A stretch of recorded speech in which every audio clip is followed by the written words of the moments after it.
My name's Andrew Chubb. I'm the CEO of Awalé Resources, the TSXV listed explorer who are uncovering a new copper gold district in Côte d'Ivoire. Good to see you. Good to meet you. We've not met or spoken before, so I'm kind of want to get stuck into the story. Now, it's all changed there at Awalé. So can you give me a little bit of background on yourself and maybe the team that you've reassembled, if you don't mind? Sure. So I was with Awalé when it formed and came in as the COO of the company. And we've been we put projects together in Côte d'Ivoire in 2017, 2018. And we've, through that, started to develop the Odienné Project, which is now the flagship project for the company. And we, as a junior, I guess we went through some tough times. And recently, in May this year, we actually had quite a few changes. We have brought in a new cornerstone investor, ORCAP, and they helped us clean up the corporate side of the company and correct where we were. And now we're well poised to continue on with the joint venture, which we formed with Newmont halfway through last year. And also start exploring on the surrounding permit package that we have. So we have 2,500 square kilometres of tenure as applications, and two of those and one granted permit, and two of those permits we have a joint venture with Newmont over. So it's an exploration earning joint venture with them. Brilliant. Okay, well, let's get onto the JV in a second. I want to again just understand the people involved with this one. So you've moved from COO to CEO, and there's some people have left. And Stephen Stewart, we know on this platform very well, of ORCAP, has invested. I mean, when you say they've invested Cornerstone, what does that mean? So ORCAP have come in with a $1.5 million funding. So the ORCAP themselves are sitting at about 15%, and then there were other associated investors with that as well to top up the $1.5 million investment. And alongside that, we also raised another just over 800,000 through which was done through Beacon. And so with that financing, Stephen came on the board, as well as one of his technical people, Charles Beaudry. And it was actually Charles that recognised what we were doing in Côte d'Ivoire, and Charles has got a strong history in Brazil, and was around when they were making the first IOCG copper gold discoveries in Brazil, and he saw similarities in the work that we were doing with the early stage work that they were doing in the Carias province in Brazil. Okay, so. Right, so that's the who, and you talked about the money, which has set you up to do, I guess, the what is what I'm looking at now. But we better understand exactly what Odienné is, what you knew about it, and what you know today. So, look, it's an interesting story, Odienné. I think. I mean, when I was selecting projects, I mean, I've got a protracted history in West Africa. I first went to West Africa in 2003-04, and have been continually exploring, either as a company person or as a consultant since 2010. So I do have and worked in multiple countries in West Africa. So we went in there with the usual greenstone belt shear zone hosted orogenic models. And when I looked at Odienné, I saw the right rocks, the right alteration, quite a bit of artisanal workings with plenty of gold around, and went in there with those orogenic and shear zone hosted models. Randgold held a similar area in the mid 90s, and so I had managed to find some of that data, like old maps and things like that as well, and it all just looked pretty interesting. And we started prospecting and made some early soil discoveries and drilled one of those and had a high grade discovery with the orogenic idea. and then actually moved on to another target, which was associated with the same structural corridor, and it looked very, very similar geologically. But when we actually went in and drilled it, it turned out to be more of a gold and copper anomaly with hematite breccias and something very, very different to what we were expecting.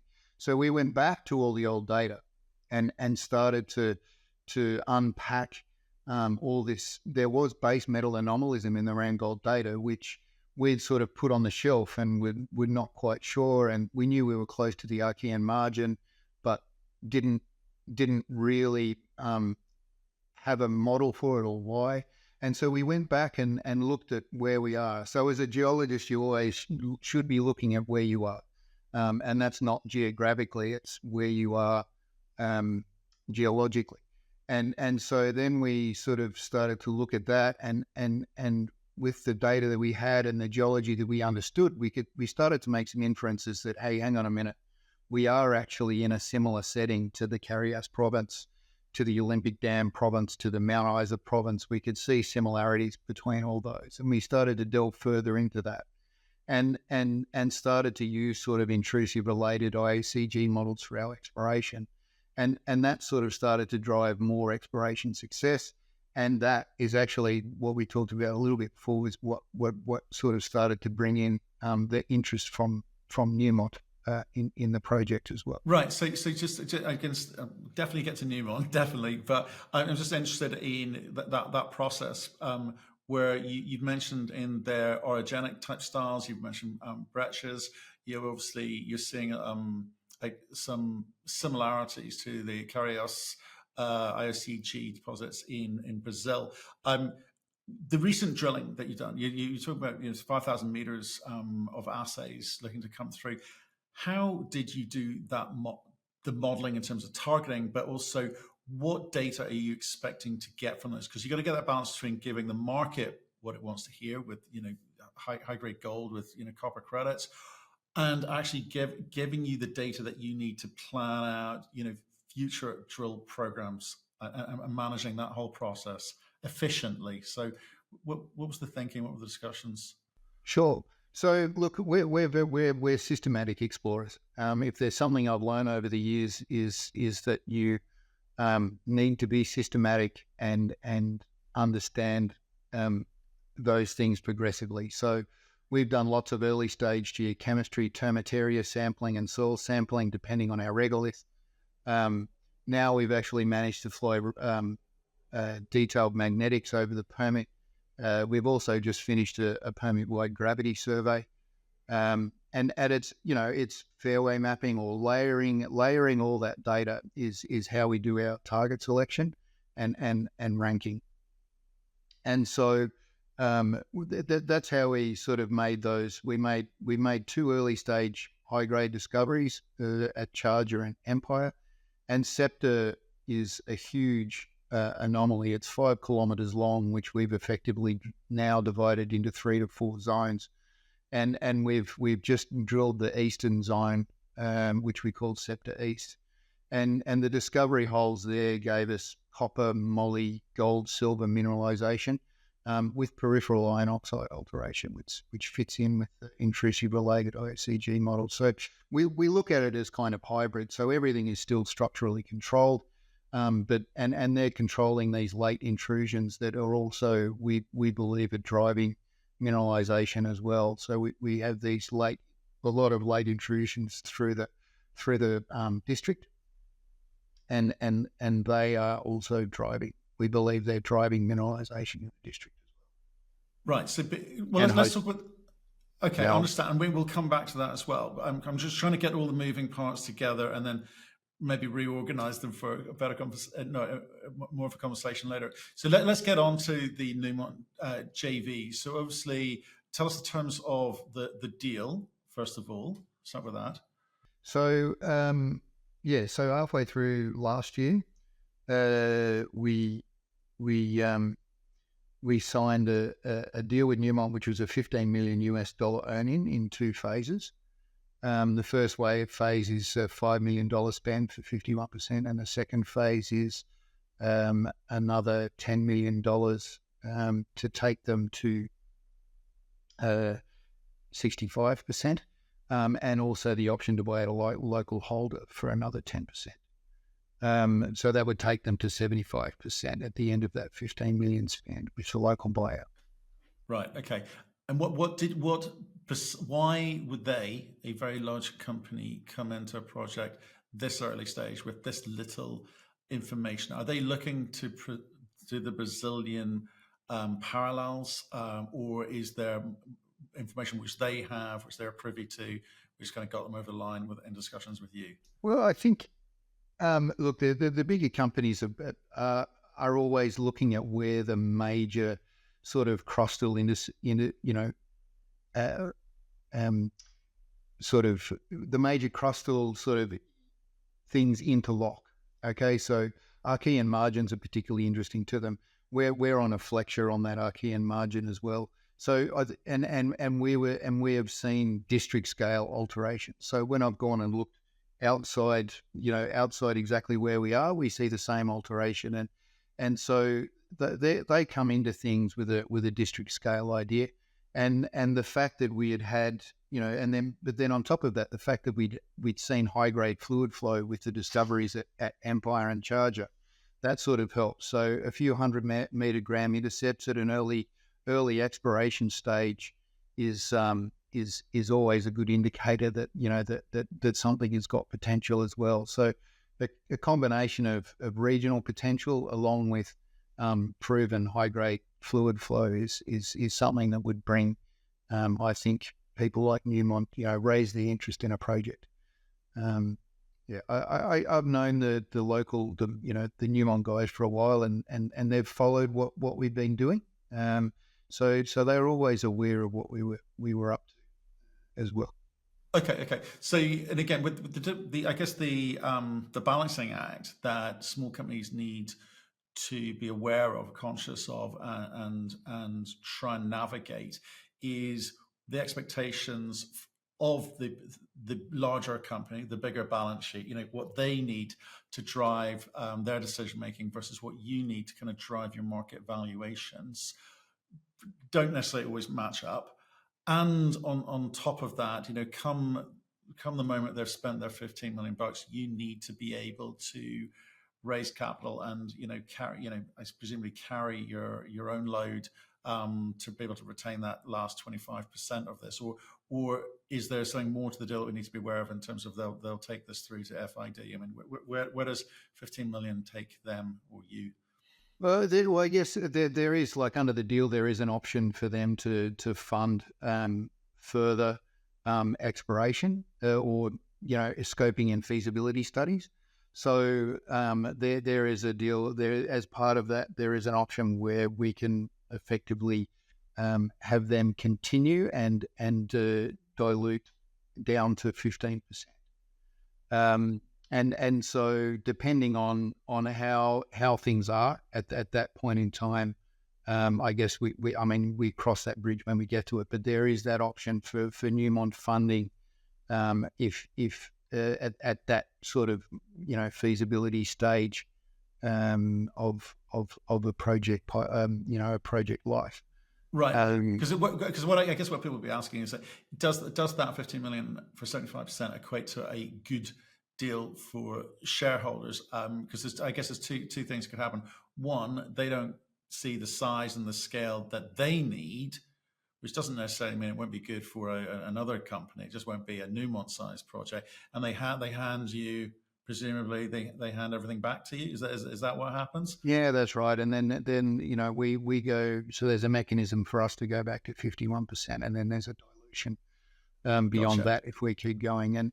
And so I mean that is that is a possibility. But right, and route two is that you need to demonstrate to your shareholders, well, albeit this deal is a means to an end, because there will be other projects in the portfolio or other opportunities, but this thing kind of keeps the lights on till then. I mean, is that the other way of looking at it?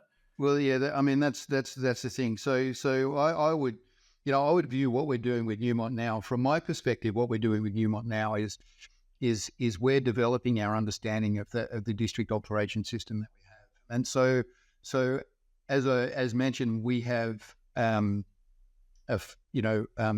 permits in the district, and so now we've got sort of backing and our own funding.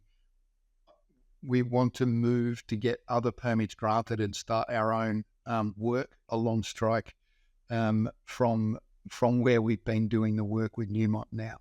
So and so we already have a head start in that, and then we know what we're looking for, and we have exploration techniques that we can take and move on into those permits as well. So we can create value on the 100% Awalé permits in parallel with working with managing the project for Newmont. And so I think there's a considerable amount of leverage there. And if the joint venture projects turn out to be a Newmont scale project, I mean, we're talking, these are $1 billion plus projects, right? When you look at a Newmont scale, what their hurdles are. So I would expect our valuation to move accordingly with the if we do have something of that scale. So I think if our value, if the valuation moves accordingly, there would be the opportunity to start to contribute to feasibility. And I think also at that phase, Newmont would probably be managing that feasibility study and give us the opportunity to really even more focus on those district plays or other plays that we view are in, have excellent potential for the company. So, there is always an interplay between those things, but I also think that Newmont's extremely comfortable with our technical ability. So, you asked about the team earlier. My 2OC, Andrew Smith, our chief geologist, he's a fantastic geologist and puts many of us to shame, to be honest. And so, our level of technical ability is high, and Newmont definitely recognise that. And Andrew and I have worked really hard at putting together a good Ivorian team on the ground as well. So we do have an excellent team in place to continue to drive everything forward. Right. So what I'm hearing is the Newmont deal is obviously very, very important, and it's I guess a flagship project in Odienné. But the money that you raised earlier with Stephen Stewart and Orcorp and others, 2.3, that will continue to advance some of the other regional opportunities as well, just so you can sort of see what's going on there and get a sense of how the structures underground actually work and how, if and how they're connected. I mean, in which case, how much time and effort and what's the balance between operational teams' time? I'll look at, with the early stage plays, we have scope to work those ourselves and work them up to initial drill programs next year, and perhaps have some early stage discoveries on those. So we have enough of a team in place to manage something like that with, I would manage that with contract arms and legs if you want to go into the detail. But we have the technical oversight, but you would use contract arms and legs to bring it up to implement the work, I guess is the way to put it. So that that can happen quite easily with managing their side of the story and doing plenty of drilling, and also starting to bring permits online for us and working those permits. Right. Okay. And talk to me about some drill costs, because and I think one of the press releases from back in July was talking about the 5,000 meters and obviously assays pending, etc., and $3 million of Newmont's money went to that. Was that? Or no, actually, it was for the 2023 drill program, right? So is the drilling finished for the year, or is there more to come? No, there should be more to come in Q4. So we've got a $3 million budget from Newmont for this year. And at this juncture, we've spent a little over one half of that budget. getting closer to 2 million. So there's still money and we're sitting in the middle of wet season. So we're in a quiet time now. And so there is funding in the kitty to move forward toward the end of to do more drilling toward the end of the year. So, and what sort of drilling are we talking about? Is it just RC, or are we doing diamond as well? RC and diamond. So the last program was a combination of the two, but so we put first diamond holes into Sceptre, and some follow up diamond drilling at Charger as well, and then all the new prospects that we drilled were all diamond too. Okay, interesting. Okay, so how many more meters should we expect for when you obviously the rainy season? When rainy season will stop? Then Octoberish? Are we talking? Yeah. By the time it really dries out and you can get back in, it is October and perhaps even into November. And so look, the funding, how much drilling we actually do is actually also dependent on the funding for 2024. So Newmont is extremely bullish about the project. I would have thought they're very happy with the way the project is going. So there could be an acceleration of funding from them at the end of the year, which becomes part of the 2024 budget. So saying exactly how much drilling there would be is difficult, but it would be a minimum. The minimum based on the budget we have is like another 1,000 meters. Right. Okay. Fine. So, in fact, you better just remind us of, because I think we've both got it in our heads, but we're going to skip blithely through it. To remind people of the sorts of grades and balances between the kind of the gold, copper, and I think there's possibly even a little bit of silver in there as well. But could you do that? So look, we have multiple prospects, and it sort of depends on the prospect. So Empire and Charger are sort of high grade the gold systems. We have multiple 100 gram meter intercepts and gold at those two prospects. And then Sceptre is a little bit different in that it's a large, or Sceptre East in particular is sort of a large tonnage, lower grade, sort of more along the lines of IOCGs and if you're not familiar with Iron Oxide Copper Gold sort of grades, it's the porphyry kind of grade that you're looking at. So, half at the moment, sort of we're looking at sort of 0.2 to 0.6 grams gold, similar percent in copper, and then silver credits with that as well as molybdenum. So it's a copper, gold, silver, molybdenum system, and its Sceptre East is big. So at the moment we've drilled 700 meters of strike and seen mineralization in all holes. And we've in this recent program we drilled one hole to a depth of 365 meters down hole, which is about 275 meters vertical. And the results from that drill hole, we've got 358. It's almost from surface. So from 6 meters, it's mineralized at 0.34% copper equivalent. And it's things are open along strike beyond that 700 meters, and the system at the moment is sort of 400 meters wide and open at depth as well. And we've done very little drilling. So there's I think 15 or 17 holes in that system, and we know these things are zoned. And so with this drilling, we'll be able to start looking at that zonation. Is there an alteration zonation with that, and start to try and understand where we are in that mineralite system as well. Right. Okay. Understand. Well, I get I guess as the assays come out, you'll be able to kind of paint a picture for us there. How things are progressing. Just in terms of let's talk about West Africa. Let's talk about Cote d'Ivoire. Let's talk about ability to operate in country, etc. Okay. So Western Africa, different countries have different foreign investment profiles in terms of attractiveness. Cote d'Ivoire for you guys. How long have you been operating there? What can you tell us in terms of your ability to do business?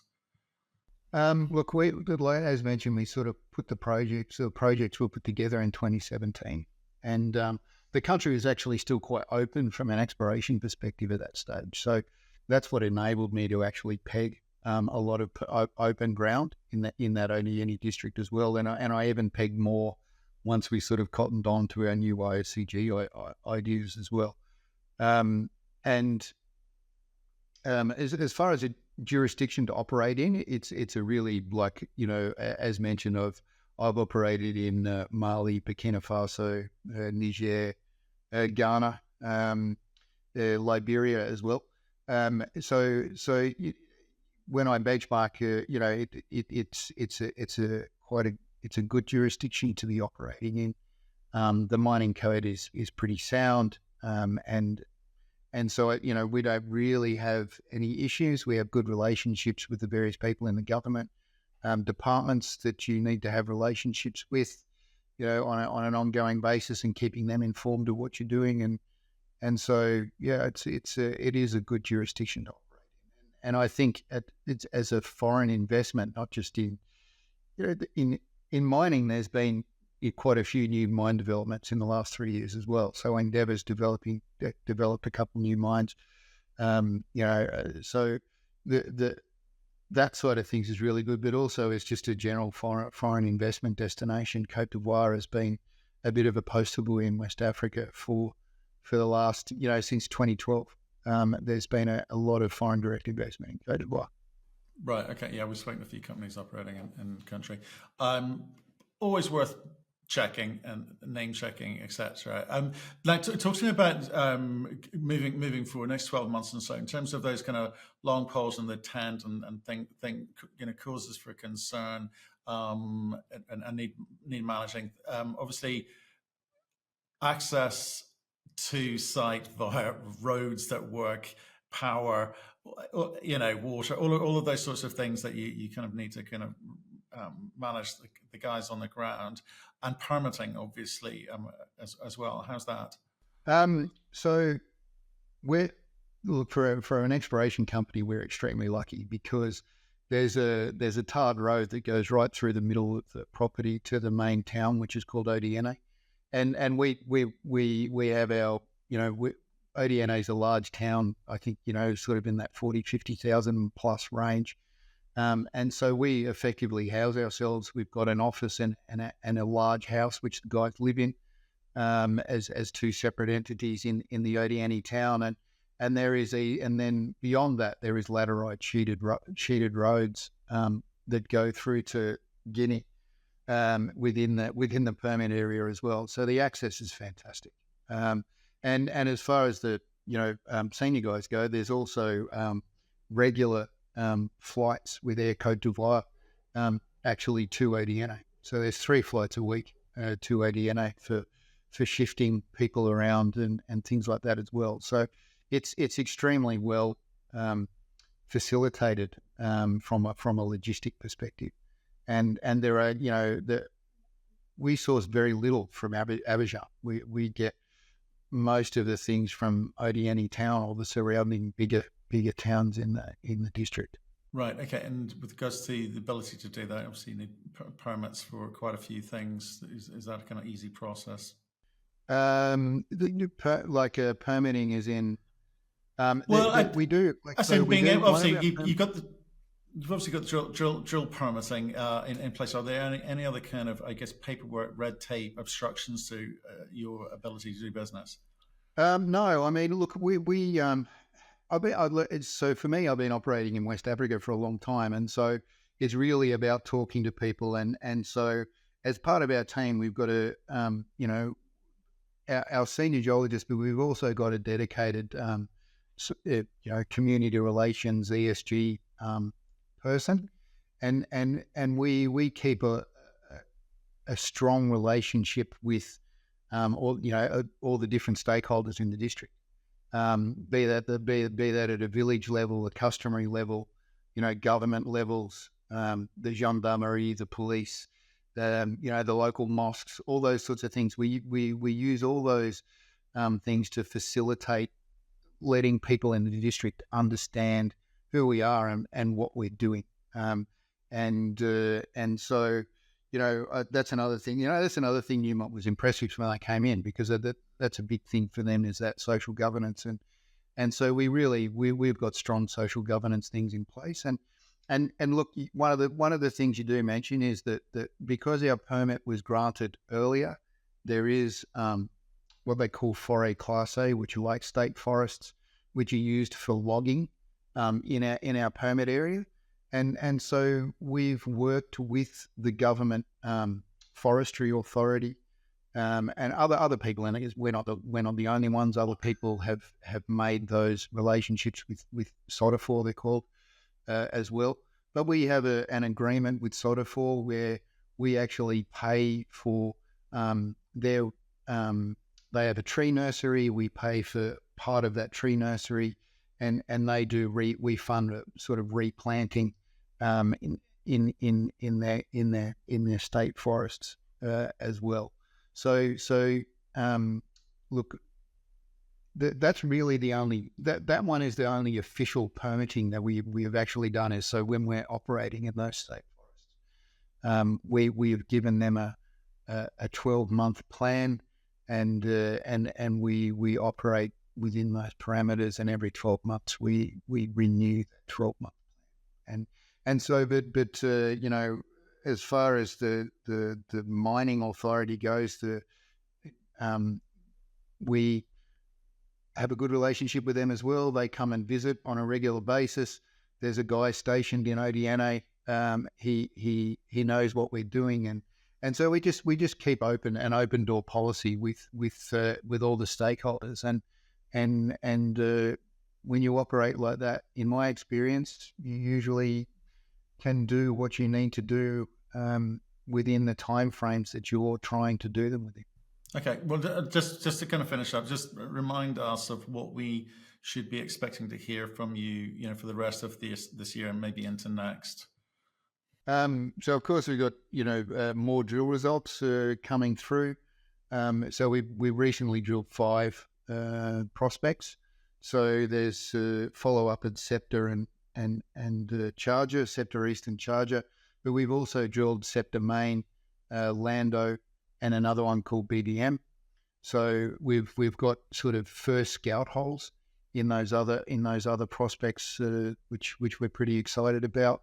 The whole Sceptre project, like I said, it's 5 kilometers long, and it's zoned, going from sort of copper moly rich at the east zone where we're drilling now, and as you move toward the west along that 4-5 kilometers of strike, you go into more and more gold rich geochemistry. So we're just slowly working it. We're not slowly. We're working our way across that, and are looking. We saw some pretty interesting drill core from Sceptre Main, and so looking forward to getting results from there, and as well as the BDM and Lando. They're both 4 kilometer long copper gold molybdenum anomalies that sit on a belt basin margin, which is a pretty classic target zone for gold and copper where we are. So we're pretty excited about seeing those results too.